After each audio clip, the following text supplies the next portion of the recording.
Hi, everyone. Welcome to The Crossing. My name is Andrew, and thank you so much for being part of our online experience. Now, in the year 2000, a man by the name of Mark Randolph, he showed up to the headquarters of Blockbuster Video.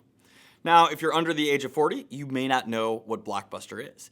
It was a collection of stores where you would physically go to rent movies back in the olden days. Now, back then, every single person had a Blockbuster membership. Friday nights were packed with people renting movies there. In fact, there were over 9,000 Blockbusters nationwide.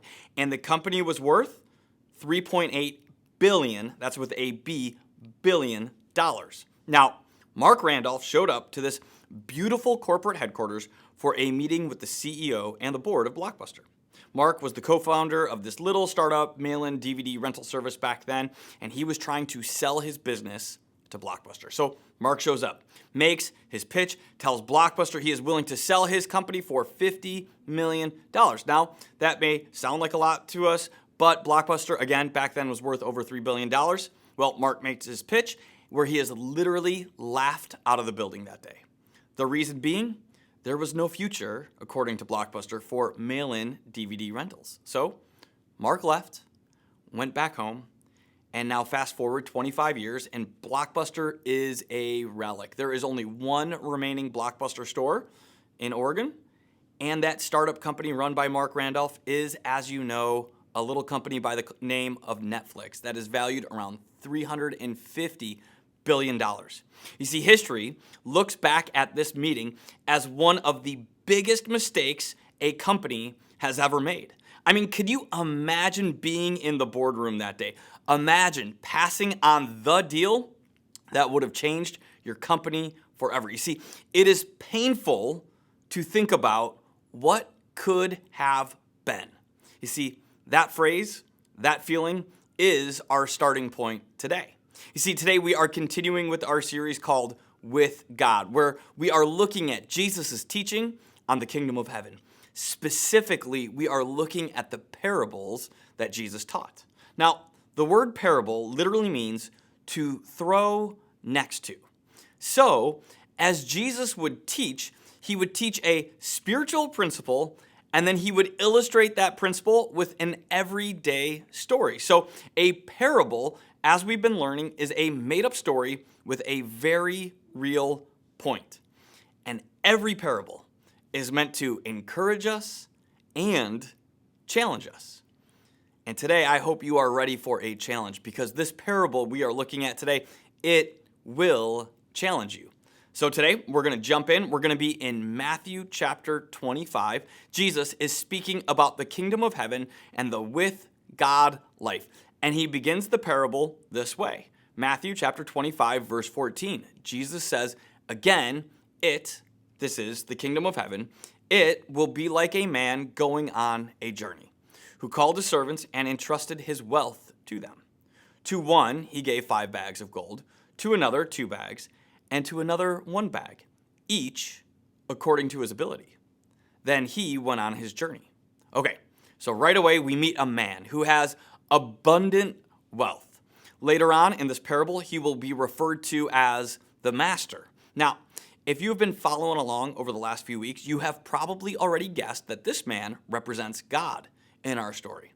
And we know he represents God because in the very first sentence, we see this unbelievable generosity. This man calls 3 servants, 3 people, and he gives them bags of gold. One servant gets 5 bags, another 2, and then a third gets 1 bag. Now, the Greek word here translated for us as bags of gold, it's the word talent. And a talent was a specific amount of money. So we can actually approximate the worth of what was given to each servant. The servant entrusted with 5 bags is given about $2 million. The servant entrusted with 2 bags is given about $800,000. And then the servant entrusted with 1 bag is given about $400,000. So Jesus begins the story. He says, imagine this.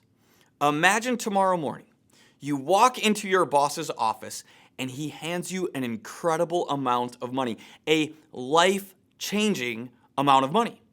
Imagine that feeling of being entrusted with something that is so incredibly valuable. Now, notice we have 3 servants, and the amounts given to each servant are different.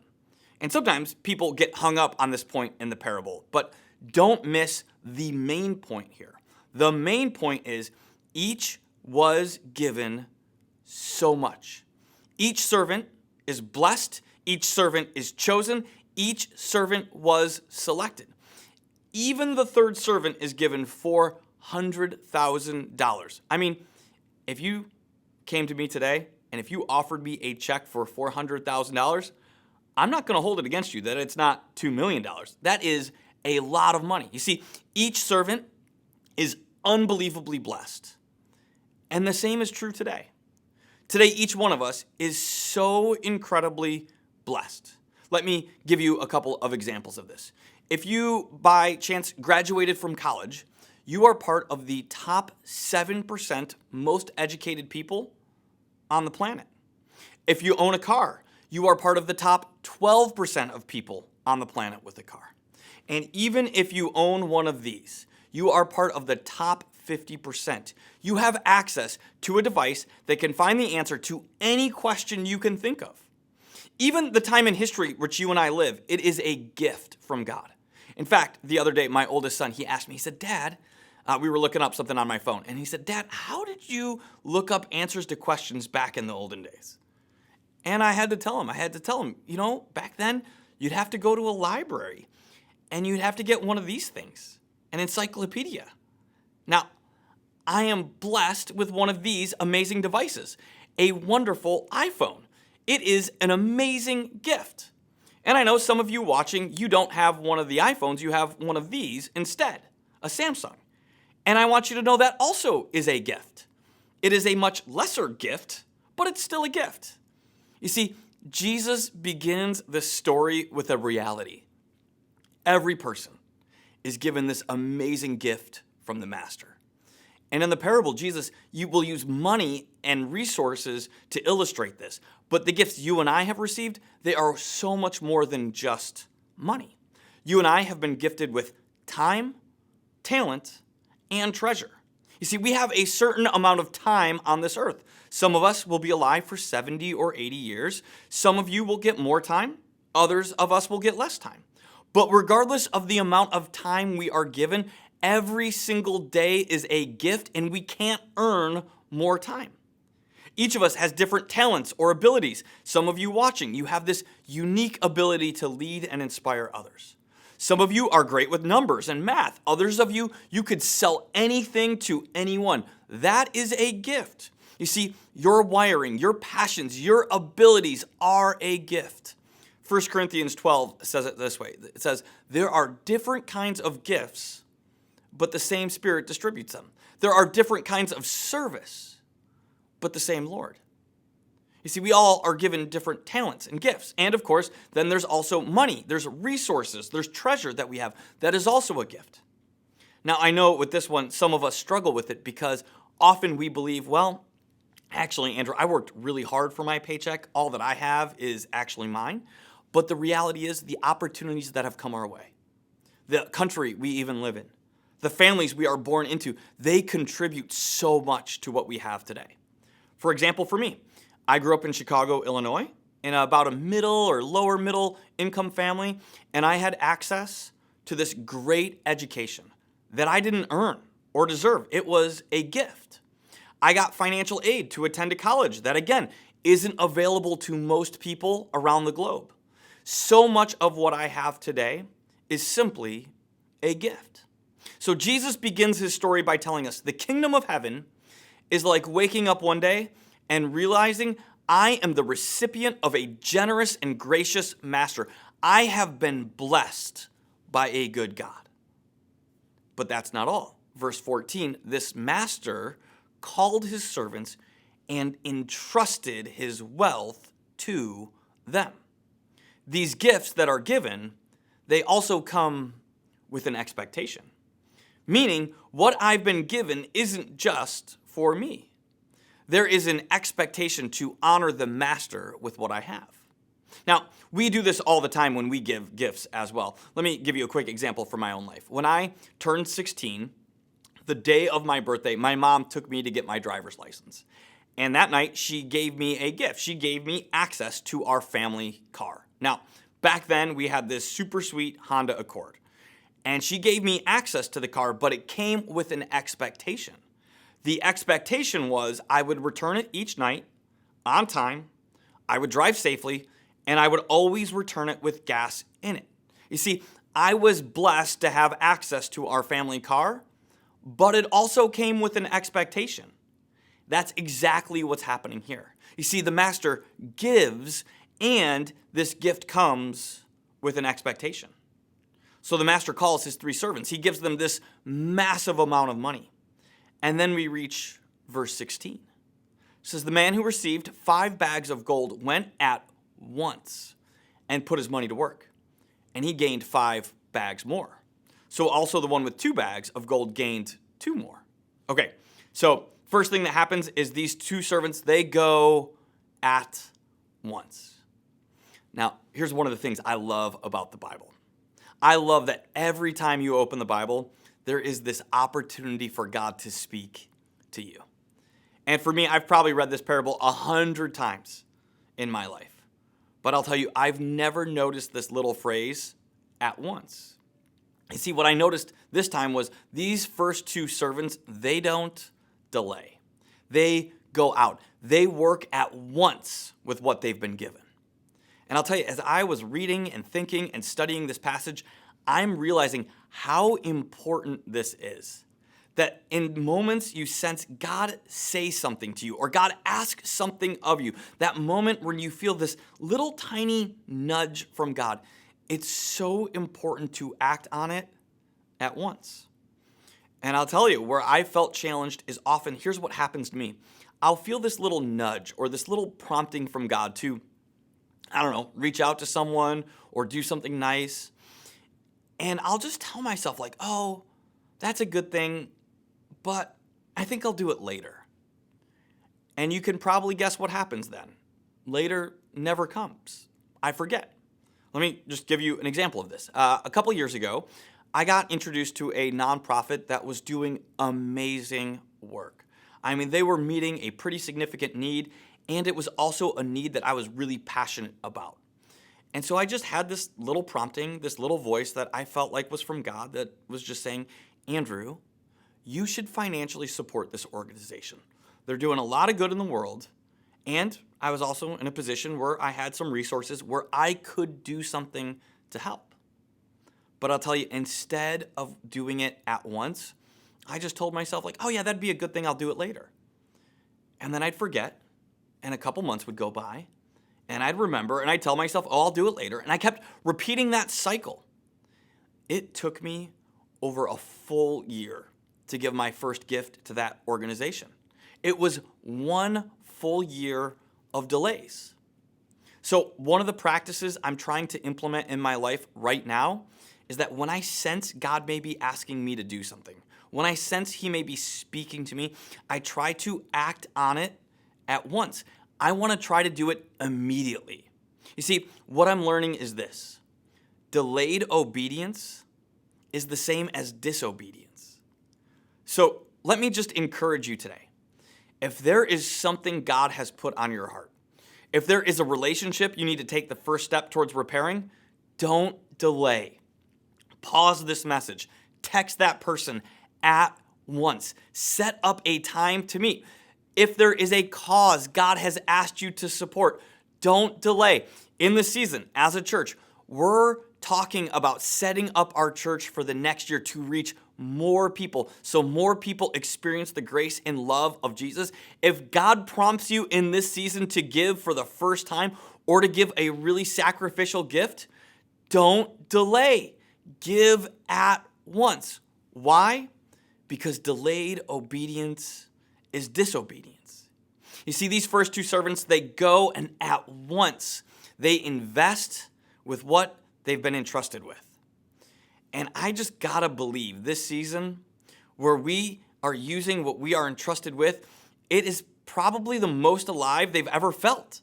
I got to just believe that these two guys, they felt so excited, so joy-filled, so fruitful. It was probably the best season of their life. They put to work what they've been given at once. They invested it. They saw it grow. They saw God use what they'd been given. But now in this story, we reach the third servant. Verse 18, it says, "But the man who had received one bag, he went off, dug a hole in the ground, and hid his master's money." Now, the first two, they invest what they've been entrusted with. They experience joy, excitement. They use what they have been given. But this third servant, he digs a hole and hides what he has. Now, again, we have to pause here because one of the things you'll notice as you study the teachings of Jesus is that Jesus loved to teach in threes. And when we see three of anything, we know the emphasis is always going to be on the third person or third object in that story. Couple of examples of this. The story of the Good Samaritan. Jesus one day tells a story of a man who goes on a journey. He gets attacked and beaten and left for dead. Now, these two religious leaders, they see him, but they ignore him and pass him by. But then down the road comes a third man, this Good Samaritan. And he sees the beaten and bleeding man, and he comes over, he helps him, he saves him, and he provides for him. The emphasis here is on this Good Samaritan. Or another example of this. One day, Jesus tells a story, and it's actually three stories in one. The first story is a man who lost one of his 100 sheep. The second is of a woman who loses one of her 10 coins. And then third and final, a father who loses one of his 2 sons. The emphasis here is as well on the third and final story. So whenever you see a group of 3 from Jesus, you know, I got to pay extra close attention to what is third. So here we see this third servant. He has also been given much, but he digs a hole with it. He wastes it. Verse 19, it says, after a long time. You see, this master is patient. This master is trusting. But after a long time, the master of those servants returned and settled accounts with them. You see, after a long time, the master comes and wants to know, what have you done with what you've been given? In verse 20, the man who had received 5 bags of gold brought the other 5. Master, he said, you entrusted me with 5 bags of gold. See, I have gained 5 more. His master replied, well done, good and faithful servant. You have been faithful with few things. I will put you in charge of many things. Come and share your master's happiness. You see, this first servant is excited to see the master. He's been looking forward to this day. He tells the story to the master. I used what you gave me. I took chances. I tried. I had successes and failures along the way. I mean, you can feel his excitement, can't you? He says, Master, I went all in. I took all I had been given. I did all I could with it. And the master sees this and hears this, and he says, come share in my happiness. This is the language of a celebration, of great joy, of a great feast. This is the feeling you get when you know you've given your best. And so the master celebrates with this servant. There is a party. There is great joy. Next, the servant who had been given 2 bags of gold comes in, and the same conversation, same result. The master celebrates him as well. And then now we reach the third servant. And we wonder, what will happen to this servant? How will the master respond to him? Well, the third servant comes in slowly to the master's presence. Master, he said, I knew that you were a hard man, harvesting where you had not sown and gathering where you had not scattered seed. Now, this is an odd way to suck up to someone, isn't it? I mean, if you did something dumb, let's say you forgot your anniversary, you would never start your apology by saying, like, hey, honey, I know you are vindictive and you hold grudges. I know you are angry and mean. I mean, what kind of apology, what kind of excuse is this? What's fascinating, though, is that this verse, it reveals the servant's beliefs about the master. He says and thinks the master is hard. The idea here is angry. He believes the master takes what is not his. He believes the master is cruel, which I don't know about you, but that feels odd to us in this story because our experience with the master has been so different. It's far different in this parable, isn't it? You see, the man says the master is angry, but our experience is the master is gracious. The servant says the master takes. But what did we see in the master? The master is this generous giver.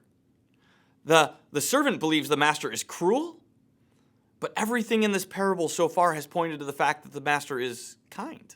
There is this major disconnect between what this man believes and what is true of the master. And so it makes sense to us that the very next verse, the servant says this. He says, "So I was afraid and went out and hid your gold in the ground." You see, the servant says, "I was afraid." The first two servants, they go out at once, but this third, he delayed, he hid. Why? Well, it's because of fear. He tells the master, "I was scared." He says, "I was afraid. I was afraid I would fail, maybe. I was afraid that maybe I would lose what I had. I was afraid that if I screwed up, there would be no one to help me, no one to bail me out. You would be angry at me." The thing holding this guy back is simply fear. Which honestly, when we look at the regrets we have in life, usually the things we've missed out on, usually at the root of every miss is this word fear. In fact, this Christmas season is fast approaching, as you all know. And I can promise you that there will be some opportunities that God will place before you. There will be some moments that God will ask you to do something, say something, forgive someone. And in that moment, you will have to wrestle with fear. Maybe you have someone in your family that you need to forgive. What holds you back from forgiving them? Probably fear. You think to yourself, what if they hurt me again? What if nothing changes in this relationship? Maybe you have a friend that you desperately want to come to church with you this Christmas, but what holds you back from inviting them? Probably fear. You think, what if they say no? Or what if they think church is stupid? Or maybe you feel inspired to serve or give. Again, what holds us back? Fear. You see, fear is such a threat, such an enemy. In fact, in 2 weeks, we are launching a brand new series called Fear Not. So we're going to talk more about this. But for today, what I want you to know is this. See, our fear increases when our view of God looks like this third servant. When we believe, I'm in it alone. God is not in it to help me. God doesn't care about me. God is angry with me. There is no one to help me. See, what stops us from taking risks and using our time and talent to help those around us? It's this word, fear. That's what happens to this third servant. Fear has held him back. Fear has caused him to miss out. Fear has put him in a place where he wastes everything he has been given. Everything the master entrusted to him. And with that, Jesus brings us to the end of this parable. Verse 26. Jesus says, his master replied, "You wicked and lazy servant. So you knew that I harvest where I had not sown and gather where I had not scattered seed?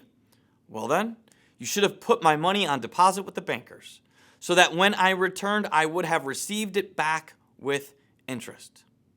So now take the bag of gold from him and give it to the one who has 10 bags. For whoever has will be given more, and they will have an abundance. And whoever does not have, even what they have will be taken from them. And then throw this worthless servant outside into the darkness where there will be weeping and gnashing of teeth." Now, I don't know about you, but this parable ends with us feeling pretty uncomfortable, doesn't it? In fact, a lot of Jesus' parables end this way, with someone thrown outside into the dark where there is weeping and gnashing of teeth. And so today I want to unpack why. Is it because Jesus is telling us that this third servant is correct, that God actually is mean and harsh and vindictive? I don't think so. You see, Jesus ends this parable with a harsh warning because there is a harsh reality we have to understand. Here's what it is. Every gift we are given is temporary. You see, this servant was given a gift. And we find the master gave it to him for a long time.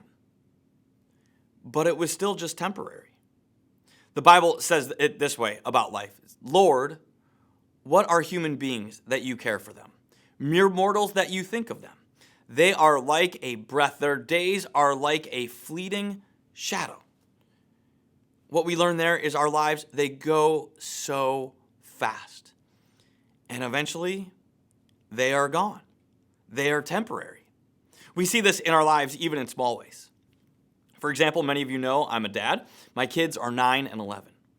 And they are transitioning from little boys to preteens. And I feel the time slipping away where the only thing they want to do is play with dad. I feel that time of being a dad of little kids, it's coming to an end for me. My time in that season of parenthood is limited. And the same is true about our lives. You see, what God has blessed us with, it will eventually end up in someone else's hands. The jobs we have today will eventually go to someone else. The resources we have today will eventually be someone else's. What we have today is temporary. And so Jesus, he gives us a parable, a made-up story with a very real point. He doesn't want you to reach the end of your life and wonder what could have been. What did I miss out on? No. Jesus loves you too much for that. He is desperate for you to experience the joy of the Master, the life you were created for. You see, there is an invitation in front of us today.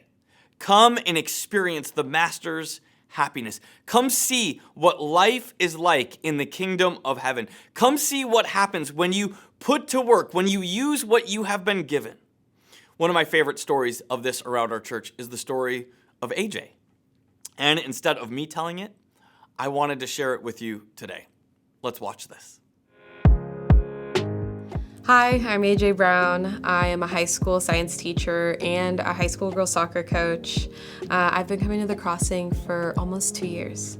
Coming to the Crossing, I just remember I was looking for a new church and I couldn't figure out a good way to look, so I did what everyone else does. We go on the internet and Google, and I looked at all the reviews, and every single one of them was just incredible, and I had to go see for myself if that was even true. I started volunteering about half a year into coming to the Crossing, and I had just finished small groups, and I just felt amazing after small groups, that I just wanted to keep going to the Crossing and being a part of it more. So I asked if there was anything else I could do to be a part of it, and they said, yeah, they definitely needed people to volunteer, and I asked where, and they said in kids, and I love kids. It seemed kind of like a calling for me, being a teacher, so I said, absolutely, and I joined TC Kids. I think the hardest part for me to get into volunteering is just the idea that I can actually make a difference at the church. You just go to such an amazing church, it seems like they have everything figured out. I think just taking that step and asking and hearing that they did need help, and then hearing that they needed help in something that I am passionate about. What made it so easy was just the church itself.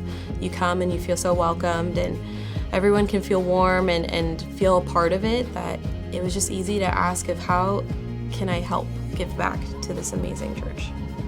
Volunteering honestly has made everything. I love my job, I love everything about it, but there's just something about what I do now here at the church, volunteering, that's just given me a purpose. I feel like I'm called to be here and to help at TC Kids. It's indescribable, that kind of purpose, and you don't really get to have opportunities like that just outside of church, I feel like, to just talk about your faith and help them build their character around God.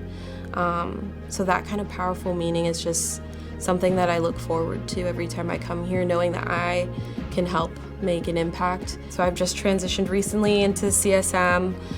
I've loved every minute of it so far. I was fortunate enough to be a part of the all-nighter over the summer, and I went to the high school camp over the summer too. Being a high school teacher, to be able to see kids in the classroom, but to see them outside of class and hear about the struggles they go through. And I want to be there for them the whole time and help them know that God's with them the whole time as well.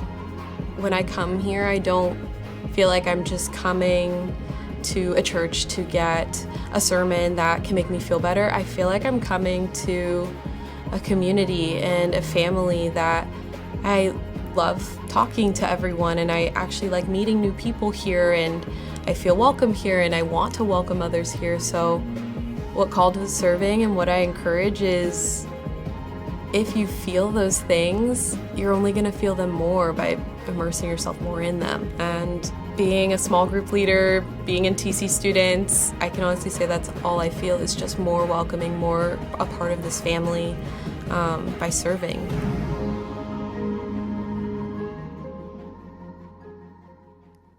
What I love about her story is that she is using her time, her resources, her talents to invest it in other people. And I'll tell you, God is using her in unbelievable ways. And what I love about our church is so many of us have stepped up. So many people are seeing how God can take what we've been given and use it to make such an impact. For example, last week, we baptized 49 people on our campus, which is amazing. I mean, I remember when we used to baptize 49 people per year. Now we're doing that in a month. But what I love is, just this last weekend, we had 140 people volunteer on our campus. 140 people who stepped up and cared and met and greeted and cared for kids. They did so much. They were part of what God was doing on our campus last weekend. We had over 200 people give of their resources to be part of sustaining the work of God on this campus. They were part of what God did in this weekend because they stepped up and gave sacrificially. They felt firsthand what it was like to experience the joy, the grace, and the goodness of God.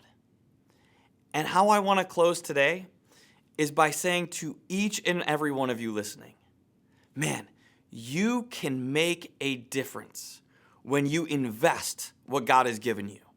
Maybe for you, it's to volunteer and give sacrificially of your resources. If it is, don't delay. Don't give into fear. Do it today. Maybe it's to make it a priority to finish strong with the With God book, to begin listening and learning the heart of our good and gracious God, the heart of the Master. If that's you, don't delay. Do it today. Maybe it's to get help, to ask for prayer for a secret that you're holding on to. If that's you, text a friend today. Don't delay. You see, whatever our next step is, the kingdom of heaven, Jesus tells us, it is a place where we have a God who blesses us with gift after gift after gift, an opportunity to love and serve and care for others. Jesus tells us that is what we were made for. And so I hope every single one of us, we step into that in this season. Let's pray. God, we thank you because you are so good and so gracious. God, I pray that you meet us in this space. God, you speak to us today. God, for those of us who need to take a risk, help us to not give in to fear. For those of us who have been delaying something you've put on our hearts, God, help us to at once act on those today. We love you, God. We pray this in your Son's name.